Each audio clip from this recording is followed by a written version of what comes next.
ng mga spells para dun sa may Medellin. Saan ka nakakita ng flicker?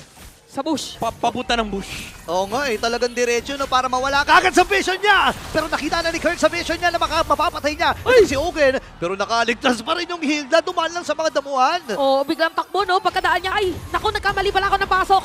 Alis na ako dito. Okay. Poke lang muna. Yeah. Ay! Binibigla kagad tayo ni Kyle Easy. Sabi niya, na-miss daw bantayan sa akin. Oo, parang nagigigil na si Kyle TC na ilabas yung mga cable niya eh. Pero ganun din naman yata may pagbuhat. Pero poke lang ulit, sinipa, papalpasok. Ayan na, bitibay dami sila. Napaflicker na rin din si Ogen. Buhay siya dito. Pero Retribution naman ay kukomit dito ni King Kong. Nababara na rin. Dito yung Zaman Force. Andito si Brusco to the rescue. Habang nagtugal pero wala tinamaan. Flicker naman from Brusco. Nakatakas dito yung ilan sa mga miyembro ng Onyx Philippines. Pero Talagang taas ang importance ng Khalid. Pero mamaya na yun. Prince? Delikado ata si Super Prince dito. Aabutan ba niya? Or aabutan ba siya ng Team Falcons? Buhay pa. Pero not for long kasi si Pio nakakuha na ng kill. Dito si Kirk pero hindi ata sapat yung kanilang damage. Pero si Brusco ay nag-aabang. Ang goal ba dito ay sipain? Kaya lang wala kasing damage dealer na katabi. Oo, parang haharangan na rin ng mga pasyon dahil hindi pinipilit. Wait lang. Ako si Kyle TC kagad ang kinuha. I mean si King Kong kagad na nakuha doon. Courtesy of Kyle TC. Ngayon naman ay atras na mula dito ang Team Falcons.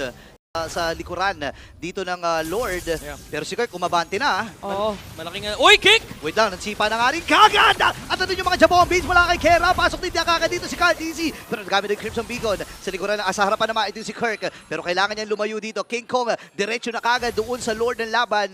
Pero si Flap TC sabi niya hindi kami papayag. Round 2, hindi tumama yung snipe. Pero andun din Don mula dito kay Flap TC. Pero mamamatay siya sa kamay ni Kera. Ngayon naman yung flicker na gamit din ni Super Friends.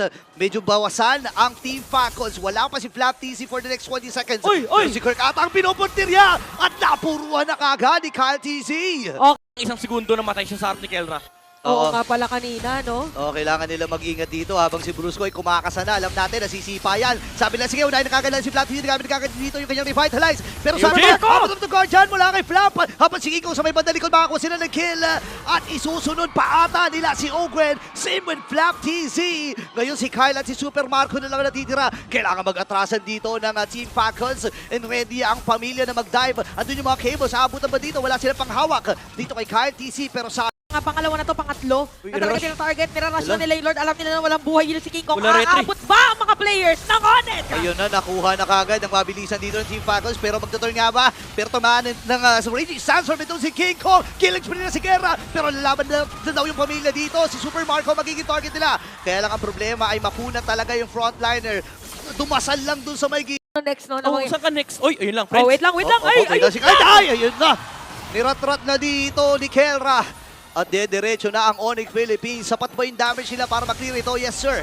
Kasi nga naman nandun yung pag-abante nila. Pero sabi, wag nating isugal kasi nga naman, threat pa rin yung sipa mula kay Brusco. Lalo at available yung kanyang flicker. Oh, sabi pa naman din natin na miss ni Kyle TC mag-funny. Na-miss natin pala ni Kelra mag-Beatrix. Yung Lord at sa may top lane. Super Marco pipilitin na dumapensa. Ginamit na rin mga Jabomba. So 8-4 ang score natin. AK Golden! Napakahapdi nun. And ngayon, yung Lord lang ang naging punta. Aray ko po, napakakatino mga Nibiru's. Mula dito kay Kelra. At kailangan nilang, Nibiru nga ba o Bomba. Pag Renner, Jeremy Renner. Ayan na, nasipa na nga rin kagad sabay Bennett's range. At si Kera ay nakakuha na rin ang kill. Lapag yung Zaman Force. Pinamaximize lang nila din si Kirk ay namatay. Pero buhay pa rin si Few. Kailangang lumatras dito. Pero si Ogen, naku po, kailangang habulin. King Kong and Ogen nagkakahabulan lang. At itong si Kyle TC lumayo na rin eh. Oo, pero parang pwede itong buy time. Ayan, napigilan na. Ayan Grabe, na. killing spree para dito kay King Kong. So si Kirk lang napatay para yun sa Onyx Philippines. Dalawa na ba yata yung gustong puntahan na ni Owen at ni Super Marco. Take note of the position. At alam natin na mabilis yan kapag merong kalit. Saan nga ba talaga pupunta? AOG! Ayun na, but the Guardian of dito yung immortality ngayon na nakap mula doon sa Lord. King Kong ay nakakuha na rin ng isa. Kera ay godlike na. Nagwawala na yung gold standard. Nakadalawa na rin si King Kong. Same with Kera. Tag-isa dito ang KK connection. Habang si Brusco ay nakasipa pa. At makukuha ni Super Prince yung kill. Hati-hati lang ang pamilya. Oh, meron pa sila may wave sa may That's top it. lane. That's it. Eto na yon para sa Onyx Philippines. Ito na ang katapusan. At ang Onyx Philippines ay magpupunta sa ating playoffs. Onyx Philippines showing their prowess again against Team Falcons. Sabi kasi